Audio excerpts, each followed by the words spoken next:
নমস্কার বন্ধুরা, শুভ সকাল। আমার আরও একটা নতুন ভিডিওতে জানাই তোমাদেরকে অনেক অনেক স্বাগত আর অনেক অনেক ভালোবাসা। আশা করছি তোমরা যে যেখানেই আছো ভালো আছো, সুস্থ আছো। আমিও ভালো আছি, সুস্থ আছি। মানে বেশি ভালো নেই, শরীরটা বেশ খারাপই ছিল। তো গতকাল ওষুধ খাওয়ার পরে এখন একটু সুস্থ হয়েছি। আর সকালবেলায় সবাই মিলে চান করে বেরিয়ে পড়েছি। কোথায় যাচ্ছি জানো? সঙ্গে থাকো, অবশ্যই তোমরা জানতে পারবে। আর দেখো, রানাঘাট স্টেশনে এসে ট্রেনে একটু লেট আছে, তো তাই সবাই মিলে একটু কচুরি খেয়ে নিচ্ছি। কারণ সববারই খিদে পেয়ে গেছে, কারণ না খেয়ে বেরিয়েছি, তো একটু চা করে খাওয়ারও সময় পাইনি। ট্রেন ধরবো বলে সবাই বেরিয়ে পড়েছি রেডি হয়েই। তো রানাঘাটে এসে বসে আছি, কচুরি খেয়ে তো ওয়েট করছি ট্রেনের জন্য। তো কিছুক্ষণ ওয়েট করার পরেই আমরা সবাই খাওয়া দাওয়া করে নিলাম। কিছুক্ষণ ওয়েট করার পরেই তারপর ট্রেন চলে আসলো। আর ট্রেনে উঠেই দেখো আমরা বসে পড়লাম। ট্রেন কিন্তু বেশ ফাঁকাই ছিল। আর এই ট্রেনটা না ভাড়া বেশি ছিল, ভাগীরথী এক্সপ্রেস। তো এটা একটু বেশি ভাড়া, তো এটাতেই আমরা উঠেছি, কারণ এটা একটু ফাঁকা পাবো, তার জন্য আমরা ওটাতেই উঠেছি। আর বেশ আরামেই এসেছি। আর এসেই দেখো নেমে পড়েছি বগুলাতে। আর বগুলা মানেই তো জানো তোমরা সবাই আমার বাপের বাড়ির এলাকা।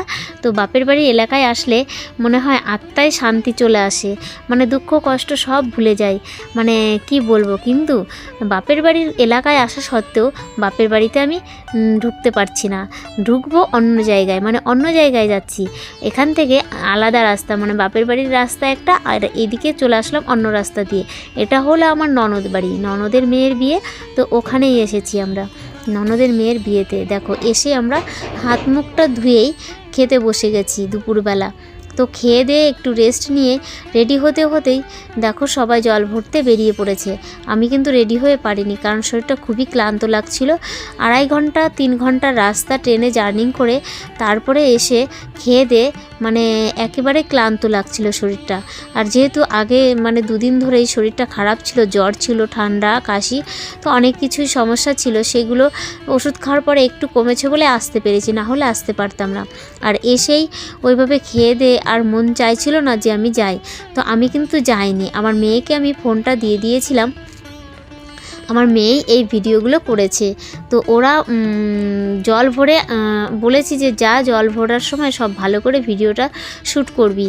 তো ও বাচ্চা মানুষ, যেহেতু ও অত ভালো বোঝেনি কোথায় শ্যুট করতে হবে, কোনটা কি তুলতে হবে সেটা ও বোঝেনি। কারণ ভিড়ভাট্টার মধ্যে ও দূর থেকে হয়তো করেছে, দেখতে পায়নি যে কখন জল ভরছে, কিভাবে ভরছে, ওটা ও ফলো করেনি, যার জন্য ও সেই ভিডিওটা করতে পারেনি। আর এইদিকে দেখো এখন দেখতে পাচ্ছ আমার হাতে মোবাইলটা, কারণ আমি এটা অন্য ফোন থেকে ভিডিও শ্যুট করেছি। আমরা সবাই রেডি হয়ে বেরিয়ে পড়েছি ওদের কাছে যাওয়ার জন্য, যে ওরা আসছে আর আমরা এদিকে যাচ্ছি, যে একটু হলেও তো ওদের সঙ্গে এনজয় করতে করতে আসতে পারবো, তাই না? তো সেই জন্য রেডি হয়ে ওদেরকে দেখো ধরেই ফেলেছি। ওরা আসছিল আর আমরা যাচ্ছিলাম ওদের কাছে। তো তারপরে সবাই মিলে নাচতে নাচতে চলে যাচ্ছি বাড়িতে জল নিয়ে। তো এই দেখো আমার যা নাচ করছে। তো এই যে মোবাইল হাতে, এটা আমার যা নাচ করছে। আমাকেও বলেছিল সবাই, হাত টানাটানি করছিল, কিন্তু আমি না নাচতে পারি না, তো তার জন্য আর নাচি না। কোনোদিনও আগে কখনো নাচিনি। তো এখন একটু ভিডিও করি বলে সবার রিকোয়েস্টের জন্য, মানে কিছু কিছু ভিডিও আছে একটু না নাচলে হয় না, তো তার জন্যই মানে অনেকবার ট্রাই করে তারপরে সেই ভিডিওটা করি। তাও ভালো হয় না আমি জানি, কিন্তু কি করব, যা পারি তাই দিই। সে যাই হোক। আর এই দিকে দেখো এই যে আমার ভাগ্নি মাথায় হলুদ ফুল নিয়ে দেখো নাচ করছে। ওরই বিয়ে, আর ওরই এখন গায়ে হলুদ হবে, সেই জন্যই এই লুকটা ওর দিয়েছে। তো সাজটা কিন্তু ভালোই লেগেছে, আমার তো খুবই পছন্দ হয়েছে এই সাজটা। আর এইদিকে দেখো আশীর্বাদ করতে চলে এসেছে ছেলের বাড়ি থেকে। এই যে যিনি আশীর্বাদ করছেন না, উনি হলেন একজন হসপিটালের বড় ডাক্তার। তো ইনি ছেলের মেসো সম্পর্কে আমাদের বিআইমশাই হন। তো বিআইমশাই তো খুবই ভালো, খুবই মানে ভালো ব্যবহার করেছেন আমাদের সঙ্গে, খুব ভালো আলাপ করেছেন, কথা বলেছেন, খুবই ভালো একজন মানুষ। তো যাই হোক, এখন আশীর্বাদ করছে আমার ভাগ্নিকে, ওনার ছেলের মানে ওনার হচ্ছে বৌমা হয় সম্পর্কে।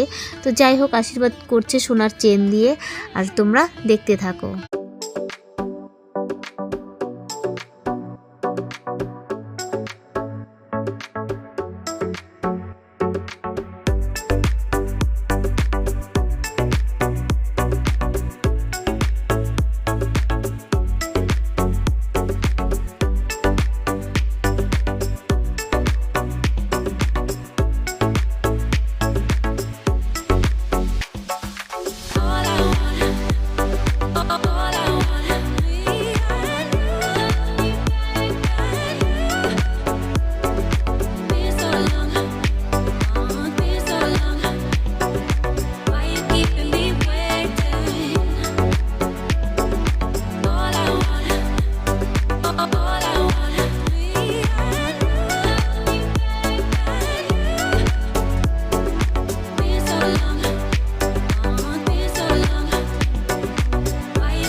আশীর্বাদ পর্ব সম্পূর্ণ করে তারপরে চলে এসেছে এখানে দেখো গায়ে হলুদের জন্য। এখানে অনেক রকমের ফটোশ্যুট হচ্ছে, সবাই মিলে জনে জনে একে একে।